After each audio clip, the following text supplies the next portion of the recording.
அட்டகத்தி வெங்கட் பிரபு அண்ணன் ஒரு நாள் வந்து ஒரு படம் February 2012 February 17th ரிலீஸ் ஆகக்கூடிய ஒரு படம்.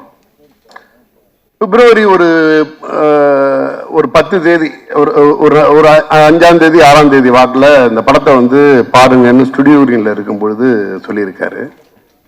அப்போ ஞானவேல் சார் நான் எல்லாம் போய் படம் பார்க்குறேன்.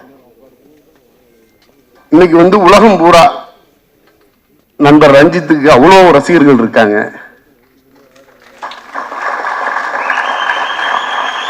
எனக்கு ஒரு பெருமை இருக்கு. அட்டகத்தி படத்தோட மிகப்பெரிய முதல் ரசிகன் நான். அட்டகத்தி படத்தை ஒரு பிரிவியூவா பார்க்கும் பொழுது பிரிவியூங்கிறத மறந்துட்டு எவரி சீன் கிளாப் பண்ணிக்கிட்டு இருந்தேன். ஒரு மிகச்சிறந்த கலைஞன் நம்ம இண்டஸ்ட்ரிக்குள்ள வந்துட்டாரு அப்படிங்கிறது தான். அந்த அட்டகத்தி அப்படிங்கிற ஒரு படம் மிகப்பெரிய கலைஞனை, மிகச்சிறந்த கலைஞனை நமது இண்டஸ்ட்ரிக்கு தந்தது அப்படிங்கிறது மட்டும் இல்லை, அந்த அட்டகத்தியிலேருந்து எத்தனை கலைஞர்கள் வந்தாங்கிறது வந்து எல்லாருக்கும் தெரிஞ்ச விஷயம். அதுல பங்கு பெற்ற அத்தனை பேருமே பிற்காலத்தில் மிகப்பெரிய கலைஞர்களாகவும் மிகப்பெரிய ஜாம்பவான்களாகவும் மட்டும்தான் இண்டஸ்ட்ரியில இருந்தாங்க. அந்த அட்டகத்தி February 17th ரிலீஸ் ஆக இருந்த அட்டகத்தி படம் ஸ்டுடியோரி நிறுவனத்தால வாங்கப்படுது. வாங்கிட்டு படம் வந்து February 17th ரிலீஸ் பண்ணல. அந்த படத்தை மிகச்சரியா கொண்டு போய் சேர்க்கணும் அப்படிங்கிறது வந்து ஒட்டுமொத்த குழுவோட எண்ணம் ஆயிடுச்சு. ஏன்னா மிகப்பெரிய அந்த படம் வாங்கினதுல மிகப்பெரிய விமர்சனங்கள் என்னன்னா, அந்த படத்தை வந்து எனக்கு என்னன்னா ஃப்ரேம் பை ஃப்ரேமா ரசிச்சு பார்த்துட்டு இருப்பேன். நானும் தலையும் கிட்டத்தட்ட அவ்வளவு பேசிக்கிட்டு இருப்போம். அப்போ வந்து ஃப்ரேம்ல இந்த ஃப்ரேமை எடிட் பண்ணலாமா அப்படின்னா நான் தான் போய் உட்காந்துக்கிட்டு இந்த ஃப்ரேம் எடிட் பண்ண முடியாது அப்படின்னு சொல்லி பேசிட்டு இருப்பேன். அப்போ அந்த படம் பார்த்துட்டு வெளியில வந்தோடனே நான் வந்து தலைவரை கட்டி பிடிச்சிட்டு ஒரு மிகச்சிறந்த படத்தை கொடுத்துருக்கீங்க, மிகச்சிறந்த காதல் திரைப்படம், மிகச்சிறந்த அரசியல் திரைப்படம் அப்படின்னு. என்ன சொல்றீங்க அப்படின்னாரு. கிட்டத்தட்ட ஒரு 1/2 மணி நேரம் அட்டகத்தி திரைப்படத்தை காதல் திரைப்படமா பார்த்தா அந்த ஆங்கிள் பார்க்கலாம், ஒரு அரசியல் திரைப்படமா பார்த்தா ஒரு அரசியல் திரைப்படமா பார்க்கலாம். அப்போ அந்த படம் வெளியானதுக்கு பிறகு நிறைய அந்த படம் வெளியாகிறதே வந்து எப்படின்னா August 15th தான் படம் ரிலீஸ் ஆகுது. அந்த பீரியட்ல நிறைய நானும் அவரும் பேசிட்டே இருப்போம். படத்தோட பாடல்கள் வெளியீடாகுது. வெளியானோன்னா பட்டி தொட்டி எல்லாம் அந்த பாட்டு வந்து ஆசை ஒரு புல்வெளி வந்து அவ்வளோ பெரிய ஹிட்டு. அந்த நிறுவனம் வந்து அந்த படத்தை வந்து அந்த அளவு எடுத்துட்டு போகணும்னு ஒரு சேனலை ஓப்பன் பண்ணாலே அட்டகத்தியோட விளம்பரம் தான் வந்து நிற்கும். தலைவா, தமிழ்நாடு பூரா உலகம் பூரா அட்டகத்தி உங்களோட படைப்பு வந்து அங்கே நிற்குது அப்படின்னப்ப அவர் வருத்தத்தோட ஒரு விஷயம் சொன்னாரு. உங்களுக்கு தெரியாது, நான் பிறந்த ஊர்ல பல இடங்கள்ல டிவி பார்க்கறதே நிப்பாட்டிட்டாங்க கடைசி ஒரு வாரமா. என்னோட படத்தோட பாடல்களையும் இதையும் திரும்ப பார்க்க முடியாம அப்படின்ற மாதிரி சொல்லிட்டு இருந்தாரு. அதுக்கு பிறகு இந்த படத்துக்கு பிறகு மெட்ராஸ். அப்போ நானும் அவரும் நிறைய விஷயங்கள் பேசிக்கிட்டு இருப்போம். பேசிக்கிட்டு இருக்கும்போது ஒரு விஷயம் நான் வந்து அவர்கிட்ட சொல்லியிருந்தேன். நிறைய இப்போ ஒரு மெட்ராஸ்க்கு பிறகு ஒரு சின்ன திரைப்படம் பண்ணுவோம், ஒரு அரசியல் ரீதியான திரைப்படம் தான் அது. நான் தயாரிப்பாளர், நீங்கள் தயாரிப்பாளராக, நான் இயக்குனராக இருந்துட்டு பண்ணித்தரேன், எனக்கு பைசாவெல்லாம் விஷயம் இல்லை அப்படின்னு சொல்லி பேசிகிட்டு இருக்கும்போது நாங்கள் அப்போ பேசிகிட்டு இருக்கும்போது அவரோட வந்து எனக்கு வந்து ஒரு மிகப்பெரிய அவர் கலையை வந்து நான் ரொம்ப ரசித்த ஒரு காதலன். நான் அவர்கிட்ட கேட்டேன், தலைவா நீங்கள் வந்து ஒரு மிகப்பெரிய அரசியலை முன்னெடுக்கிறீங்க, இன்னைக்கு சொன்ன மாதிரி இருக்கு, அவர் வெற்றி பெற்றதுனால அதை சொல்லலை, அன்னைக்கு ஒரு அட்டகத்தி வெளியாகிறதுக்கு முன்னாடி என்கிட்ட சொன்ன விஷயம் அது. ஒரு மிகப்பெரிய அரசியலை நீங்க முன்னெடுக்கிறீங்க, நீங்க மிகச்சிறந்த கலைஞன், நீங்க எத்தனை படம் வேணாலும் எடுக்க முடியும், எத்தனை ஹிட் வேணாலும் கொடுக்க முடியும், நாளைக்கு நீங்க நினைச்சா ஒரு யூனிவர்சிட்டியே கட்ட முடியும், வர்த்தக ரீதியான படங்களை எடுங்க. இன்னைக்கு இருக்க காலகட்டத்தில் நீங்க பேசக்கூடிய அரசியல் உங்களுடைய கலைக்கு வந்து எந்த அளவுக்கு வந்து சாதகமா இருக்குங்கிறது எனக்கு தெரியல. இது வந்து 2012 நான் பேசிக்கிட்டு இருக்கேன். அப்போ ஒரு விஷயம் சொன்னார், நான் வந்து டைரக்டரா படம் பண்ணி சம்பாதிக்கிறதுக்காக இந்த இண்டஸ்ட்ரிக்குள்ள வரல.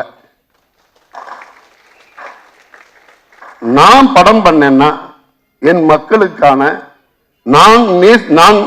நான் சொல்ல வந்த அரசியலை சொல்றதுக்கு மட்டுமே நான் இயக்குனரா இருப்பேன். அதை சொல்ல முடியாதுன்னா படம் பண்ணாம கிளம்பிடுவேன். எனக்கு ஆச்சரியமா இருந்துச்சு. இது வந்து பாசிபிளான்னு நினைச்சேன். அதை சாத்தியமாக்கி காட்டினார். ஒரு அட்டகத்தி டைம்ல நான் இப்படி ஒரு அரசியலை செய்வேன், இப்படி ஒரு அரசியல் திரைப்படத்தை தான் எடுப்பேன். 2012 சொல்லும் போது இவர் இப்படி சொல்றாரு, இது பாசிபிளா?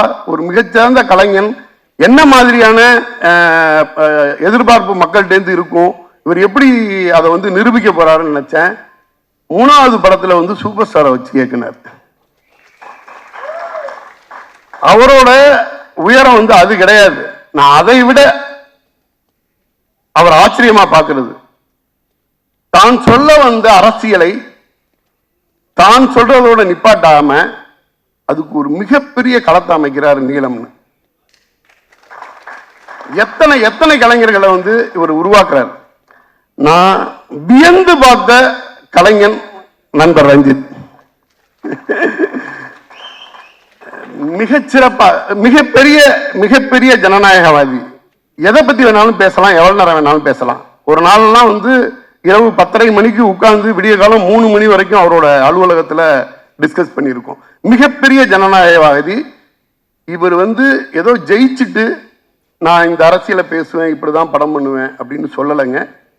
ஜெயிக்கிறதுக்கு முன்னாடி அட்டகத்தின்னு ஒரு திரைப்படம் வெளிவாதத்துக்கு முன்னாடி அவர் சொன்ன வார்த்தை, நான் சார்ந்த அரசியலை பண்ணுவதற்காக மட்டுமே இந்த படத்தை நான் வந்து திரைத்துறையில் வந்திருக்கேன்னு சொல்லியிருக்கார். இத்தனை கலைஞர்களை கொடுத்திருக்கிறார். அதுல எனக்கு ஒரு மிகப்பெரிய சந்தோஷம்.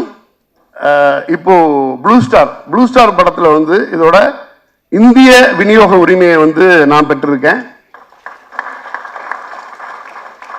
ரொம்ப சந்தோஷமா இருந்துச்சு. மிக நேர்த்தியான திரைப்படமா, எல்லாராலையும் எதிர்பார்க்கக்கூடிய ஒரு திரைப்படமா, அத்தனை பேரும் கொண்டாடக்கூடிய ஒரு திரைப்படமா இந்த திரைப்படம் வந்திருக்குது. இந்த திரைப்படத்துல என்னோட சகோதரன் அசோக் செல்வன் முக்கிய லீடா நடிச்சிருக்காங்க. எனக்கு பிரச்சனை என்னன்னா, என்னோட சகோதரின்னு சொல்லிட்டு கீர்த்தி பாண்டியனை வந்து ரொம்ப நாளா என்னோட தங்கச்சின்னு சொல்லிட்டு இருப்பேன். ரொம்ப நாளா தம்பின்னு சொல்லிக்கிட்டு இருந்த அசோக் செல்வன், அவங்க 2 பேரும் இப்ப மேரேஜ் ஆயிட்டாங்க.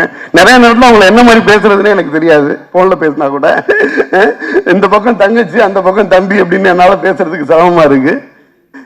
ஒரு மாதிரி அவ்வளோ அவ்வளோ பேஷனேட்டான ஹீரோ அண்ட் ஹீரோயின்.